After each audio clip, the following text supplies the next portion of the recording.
Welcome to Marketecture, where you can get smart fast with in-depth interviews of leading technology vendors. I'm Mike Shields, and I'm here with Jenn Chen. She's the president and CRO of Connatix. Hey, Jen, thanks for being here. Thanks for having me. So let's start from the top with the big question that we like to kind of open things up with. What does your company do? Connatix is a platform for video that helps publishers create and activate video inventory, manage video monetization, and also helps buyers on the other side get to the cleanest path of high quality premium video. You mentioned you live on publishers' pages. Sure. So are you, that makes me think are you the player that they use to get video on their, or either to, decide what video they're running or actually have it run? Is that, and there's also an ad sales element to that? What does that look like for customers? Exactly. I think that's good. I didn't want to give you the whole story. I'm glad we're digging into it now. Yeah.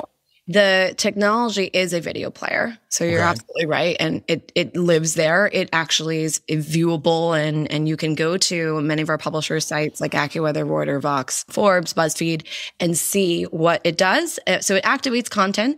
So that's one piece of it. And we'll get to the monetization side as well. It activates the publisher's videos. So they shoot a video, they use you guys to get it out there. Yeah, that's one use case. The editorial team can also take some of our content library and the different offerings we have in our content suite and enhance, merge, edit video.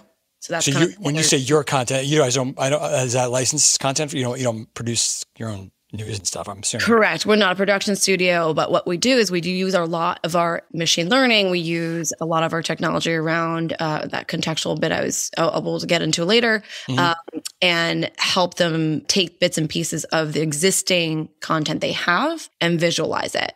A really good use case, or if you can kind of close your eyes and imagine, is where you could take stock market data, right? That's a data feed. We're using machine learning and we're able to pull that in and actually use our computer vision and graphics to give an editorial team a starting point to make numbers animated, for example, off of that feed. Okay. Or to have a voice over reading the key highlights of the stock market information.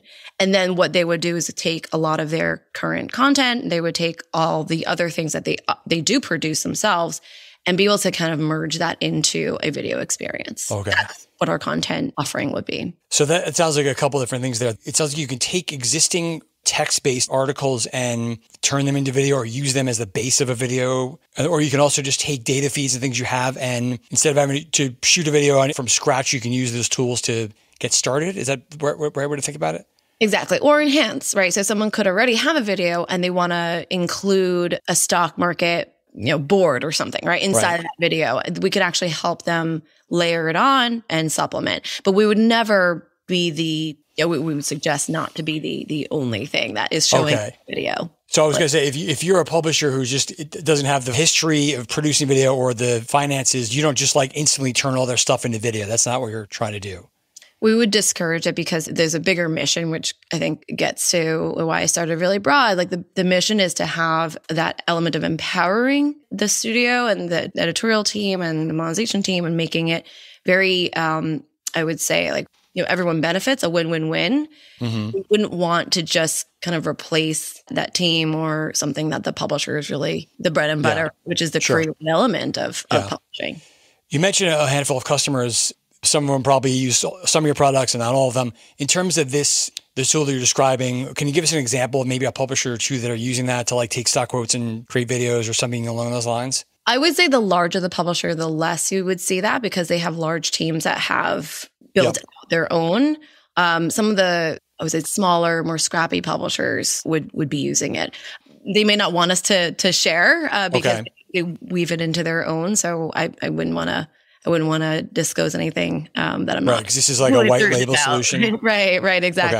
Exactly. But the point is that you wouldn't know it's us. Right. And that's the beauty of it, right? We're not supposed to be in the limelight. We're supposed to be very much built into the publisher's own workflow. And that goes back to our native roots, actually. When we first started, we really want this to be the show for the publishers, not the Connatix show. Okay. We'll come back to the Connatix show in a moment. But so let's talk about some of the other products or offerings that you have. Because you mentioned you I believe you're doing a contextual advertising product. Are you also in the SSP business, or do you represent other publishers and help them sell ad? Tell us about your advertising business. Right. I always try to visualize the spectrum of what we do by, on one end, totally tech, very much SaaS, doesn't even touch advertising. So bandwidth, CMS, ad serving, which kind of touches advertising, but it's not monetized by us, right? That's on one end of the spectrum. The other end of the spectrum is almost entirely monetized by us, and that's the publisher's choice. So on the other side is what you're speaking of. We can be their SSP for all of the inventory that we activate and create and enable from that page through our video player. And it can be anywhere along that spectrum. Okay, so for those publishers, are you their primary SSP? Are you one of many? Does it vary? Do you do private exchanges? Or what does that sort of layout look like? Sure, we definitely do private exchanges. That's going into our buy-side business, and why we do it is very related to contextual as well. But to kind of go back to your point around, are we the only? I think it's very rare that you have a publisher who only uses one SSP for everything. But I would say our video player and that part of the page, that inventory that we're creating and monetizing, yes, that's where we are the only. We may choose to let other people bid in to the video player and to allow for a competitive auction to happen. But that's initiated by our technology. Thanks for listening. To hear the complete interview, subscribe at marketecture.tv.